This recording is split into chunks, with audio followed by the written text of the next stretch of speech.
Welcome back to another episode of the Roots Podcast. I'm Max Moore, joined by my co-host Tyler Lingle. Today, it's a boys only. It's just me and Ty. We're going to dig in deep into his new group, Duplex deal. He literally is looking at the numbers right now. I don't know if he's ever ran them. They've been, building this thing for 6 months. That's the one thing I love about Tyler. He just goes and does it because he sees the mission.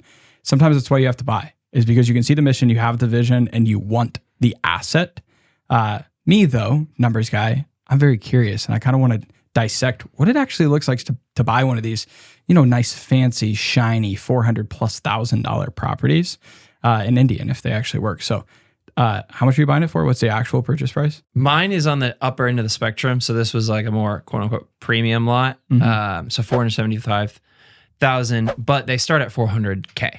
$475,000. I will say Tyler's is in one of the top. There's one that's a better location. It's number 2. It's the best lot I've seen. There's one in Heron. It's number 2. Ooh, okay. Yeah. That might beat it, but This is a really good lot. It is a very good lot. We're in Brookside. It's like by North Mass Boulder and it's Smurf Blue, right around the corner of Brookside Ave. You literally can't miss it because it's where it heads up. And it's ginormous compared to everything around it. Such a good buy. $475,000. How much on 25%? 25% down, so 125. But I converted my commission into a credit, so I did have that advantage. Not everyone would have that, but so it was about 120-ish down. Let's just call it $120K into the deal to buy a duplex with. It comes with some sort of warranty, 10-year builder warranty. So your systems inside the house are covered. Basically, it's head to toe outside of drywall. Your foundation's covered. Yeah. Okay. Roof? No. I need to read the fine print on the warranty. I'm assuming not it's sure. Furnace and like water heater, that type of stuff. I don't believe it's like outside, like sewer line, probably not. Like roof, probably not. It's usually like systems, like appliances usually are covered by that. Yeah. I'll have to read some more fine print there. Irregardless, why we're talking. The whole purpose of buying this property is because you don't have the maintenance expense and you don't have as much capital expenditure overheads. Like when plugging into a spreadsheet or analyzing if it's a good deal, that is your upside. Okay, so we're $120K down. Principal, interest payment, roughly. Yeah, I just pulled that up. Roughly, our principal and interest payment is $2,300. $2,300. Not bad. Dang, $2,300. The power of that That's down principal payment. and interest. Yeah, the down payment is heavy. Right. 25% down. Right. You got to keep that in mind. Okay, so that's with that's at 6.75%. Okay. Just probably what I can get right now. Yeah. 7%, it'd be a little higher. But yeah, we're using commercial under, so. Do you have taxes in there and insurance? That's not included. So on top of that, taxes will be reassessed, but we have taxes and insurance essential will be another $460. Okay. So we're roughly going to round out about like $2,800 a month ish. That's where we'll be including, like if it was escrowed, the full PITI payment, $2,800 is fairly safe. Nice. Okay. And some change maybe, but yeah. $2,800. These are 3-bed, 2-bath units, stainless steel appliances. The upstairs have this like cathedral. We'll pop some video up that I have raw footage from whenever I went and did a walkthrough. Vaulted ceilings is what you were saying. Yeah, they're really nice. So the upstairs rents for more because of that. Yeah. I would, dude, if I was picking it and house hacking it, I'd be on that upstairs unit. Side note, because we do so much with New Group, we have a guy, shout out Carlos, hope you're watching this. He is doing an MTR on the bottom unit and able to pull in close to $3,000 while living in the top. So his numbers here, if you're at 2,800 with 25% out, Carlos is probably like, he was VA loan, he's probably over 3-ish. His purchase price is a little bit lower, but like that MTR is almost paying that entire mortgage. Yeah, that's wild. Which is crazy. $0. Yeah. So let's talk about how much you're going to cash flow, because it doesn't look like it's going to be something to write home about by any means. What we're thinking top unit can rent for. So we're underwriting this at $2,000 a month each side for our location. Yeah, I think it's fair. Yeah. I think you hit it. Yeah. I mean, if we're at 1,800, I don't think we'll lose our shirt. So we're kind of. I'm saying 1,750 on the bottom unit. I'm saying 2,200 on the top. Whoa. I don't know if the differential between the bottom and the top is that high. Yeah, probably not. I'm being wild. I think they might be $100 different. Okay. So 2,100, 1,900, whatever. The numbers will get there. So looking at, we'll call it on a bad day, you end up with 3,800 in rent, 2,800 in interest, just $1,000 a month in cash flow dude, that's great. Doesn't include, of course, your maintenance and your manager. Yeah, the manager at 10%. We've already talked about this. Brand new, warranted. Right. Your maintenance first few years will be pretty negligible. Right. Right. What do you think this could sell for? Very curious. If you listed it tomorrow. Yeah. I've had people inquired about buying it. So I floated out 550 to them. They didn't actually write an offer there, so I'm not going to act like they had serious discussions about it. If I sold it tomorrow, it'd be above 500. 550, maybe not, but it'd be above 500. I'm very confident on that. The equity gain's wild, fresh off the shelf. I don't think that's on all of them. However, there's a strategic thing that you can do in the group. You can go buy the lot and build the building. So you can go identify a lot. I know a couple that are sitting off Central Ave right now that you could go pick up and build 2 of these on, because the unique thing about New Group is since they're top down, they can build on 40-foot frontage where no other builder can at scale like they are. That's why Ed New's crazy. We're going to have him on the My podcast lot, I soon. believe, is only 30 feet wide. Yeah. Oh, yeah. No, I'm sorry. You can do 30 feet. Which, they're trying to do 40 is feet. normal. They're trying to do 40 with different layout. Yeah. And we're going to have him on and learn like where all this came from, because it is a need for this city. There is a wild, we need these types of units. It's good. For renters and investors, both. Yeah, it's very needed. For the stability, for the amount of and people for the moving secondary here. house hack market, it's going to be huge. Yeah, it's going to be with owner occupants buying these. So essentially, what we're looking at here is you likely will probably, I'm just talking real, you're probably going to put in like $200 to $300 in your back pocket. It's averaged out over like holding everything. I'm not buying my groceries with the cash flow. That was not the plan here. Right. But forward looking, where I'm thinking, you're going to end up being able to roll equity that was from a quad originally. Yep. This is property number 2. Yep.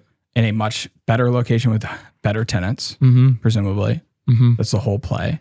But if you wanted to and wanted to flirt with the idea, dude, I think in 2 years you could sell this and go buy 2. Well, yeah.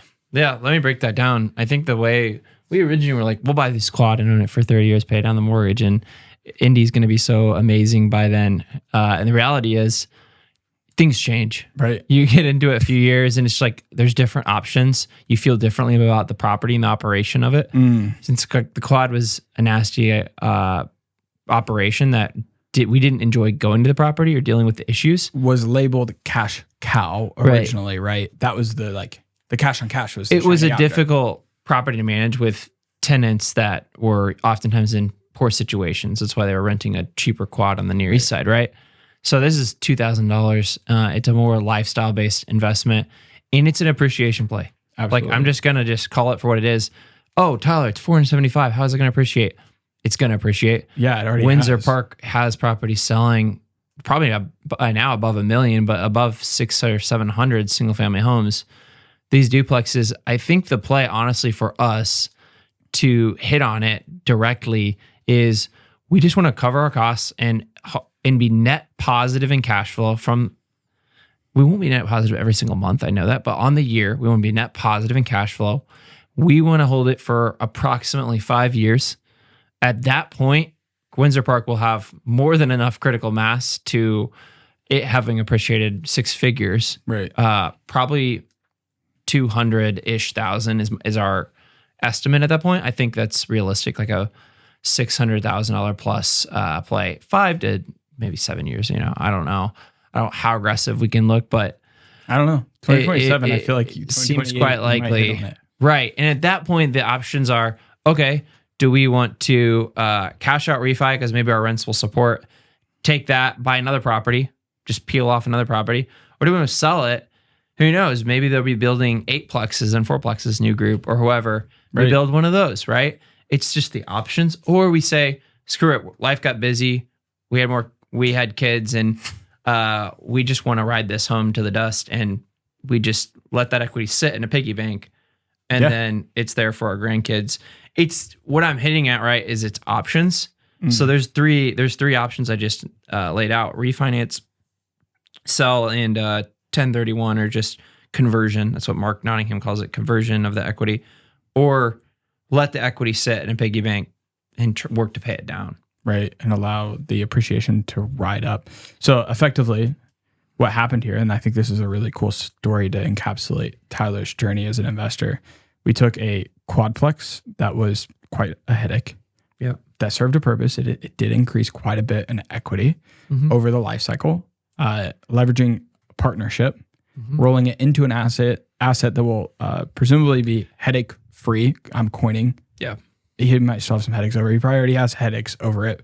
And like just the process in general of getting it off the ground, to have and buy the flexibility and feasibility to options. And I think that is what New Group does, is unlocks that door for a very solid base hit that can evolve into a home run. Well, right. And a couple of things to add. One, and I'm not trying to toot on horn, but we haven't talked about what I'm in this for. I actually bought that first property. The equity I did put in the deal was actually just like Bitcoin I bought in college as a joke. I'm actually in it for, it feels like nothing. I'm in it for like all of this for 13,000 or something like that. Yeah.